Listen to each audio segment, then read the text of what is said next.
जय माता दी, जय माँ कामाख्या।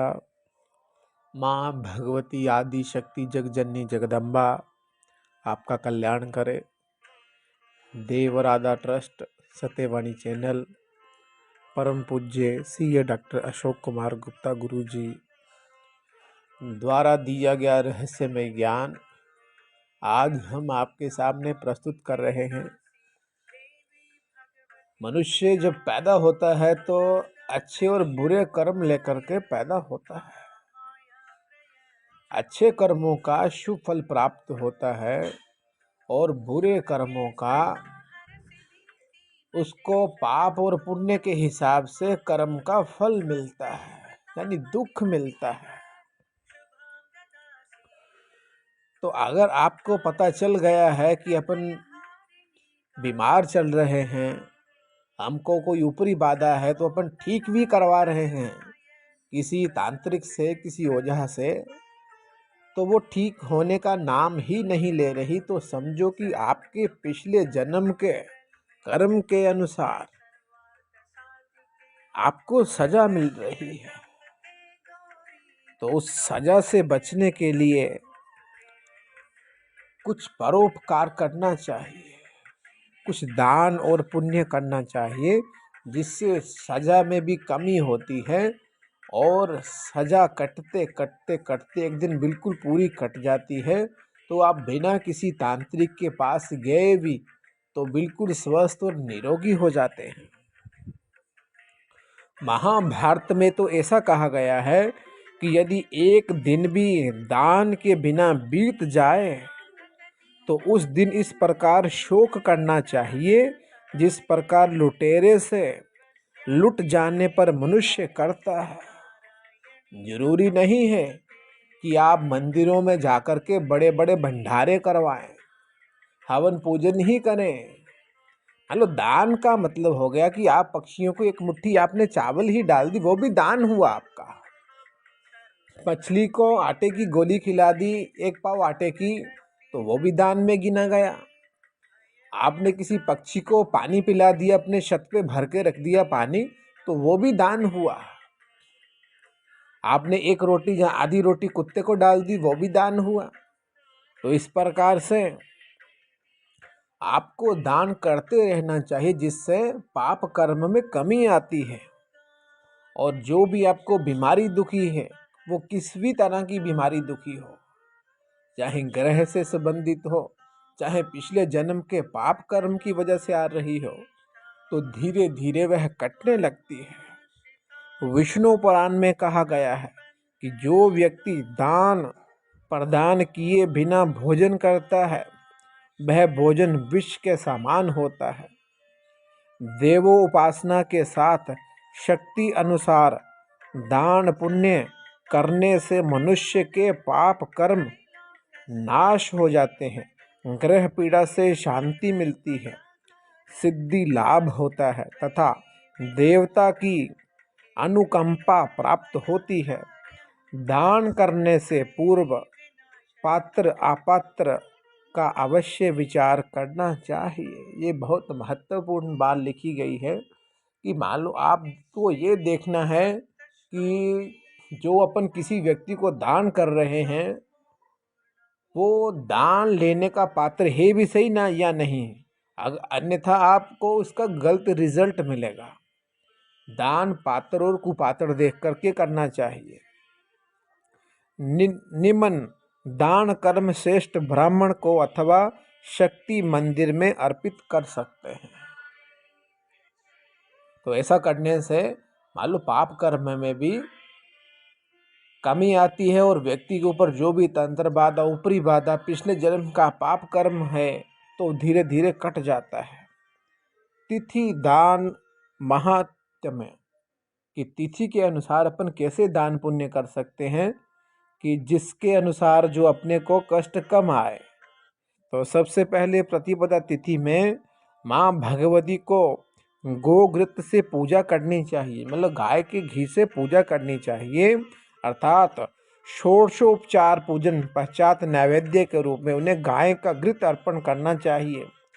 फिर वह घृत उत्तम ब्राह्मण को दान करना चाहिए। इसके प्रभाव से मनुष्य कभी रोगी नहीं होता।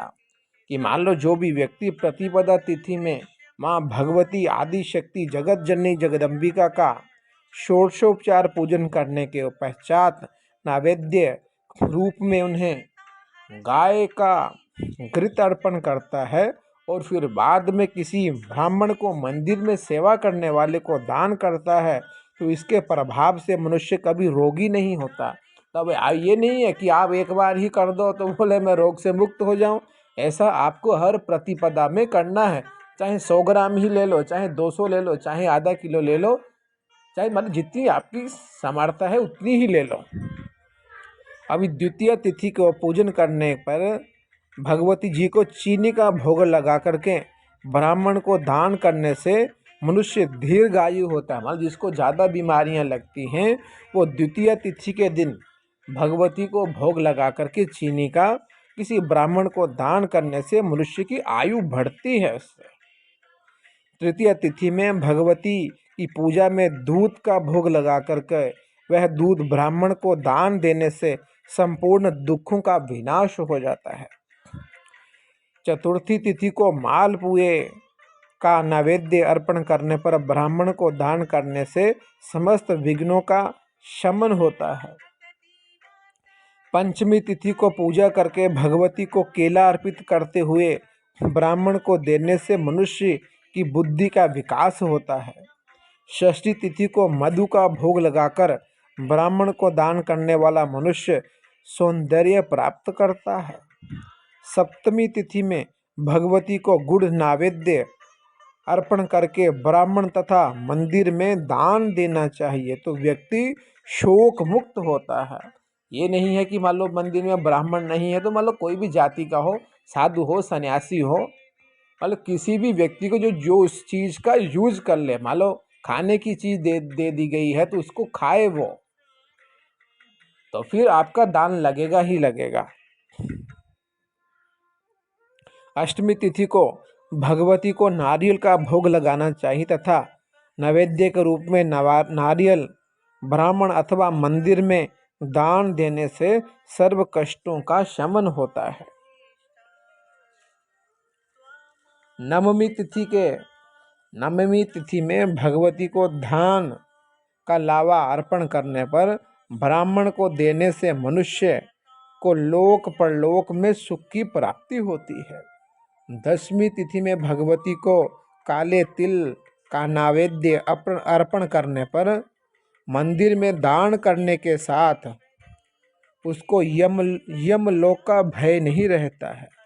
एकादशी तिथि में भगवती को दही का भोग लगाकर मंदिर में दान करने से भगवती परम संतुष्ट होती है। द्वादशी तिथि के पूजन में चिवड़े का भोग लगाकर ब्राह्मण अथवा मंदिर में दान करने से भगवती अति प्रसन्न होती है। त्रयोदशी तिथि में भगवती को चने का भोग लगाकर मंदिर में दान करने से संतान का लाभ प्राप्त होता है। चतुर्दशी तिथि में भगवती को सत्तू का भोग लगाकर किसी ब्राह्मण अथवा साधु सन्यासी को दान करने वाले मनुष्य को शिव का सानिध्य प्राप्त होता है। पूर्णिमा तिथि में भगवती को खीर का भोग लगाकर मंदिर में अर्पण करने वाला मनुष्य अपने समस्त पितरों का उद्धार कर लेता है। पूर्णिमा तथा अमावस्या पूजा में कोई अंतर नहीं है। जिस जिस तिथि में जो वस्तु नैवेद्य के लिए कही गई है उस वस्तु को उन तिथियों में हवन भी करना चाहिए। इस प्रकार किया गया हवन समस्त विघ्नों का शमन करने वाला होता है। और अमावस्या को पूजा करने से, भगवती को खीर का भोग लगाने से पितरों को भी मोक्ष की प्राप्ति होती है।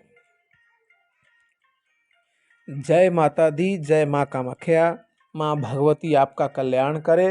देवराधा ट्रस्ट सत्यवाणी चैनल, परम पूज्य CA डॉक्टर अशोक कुमार गुप्ता गुरु जी। जय माता दी।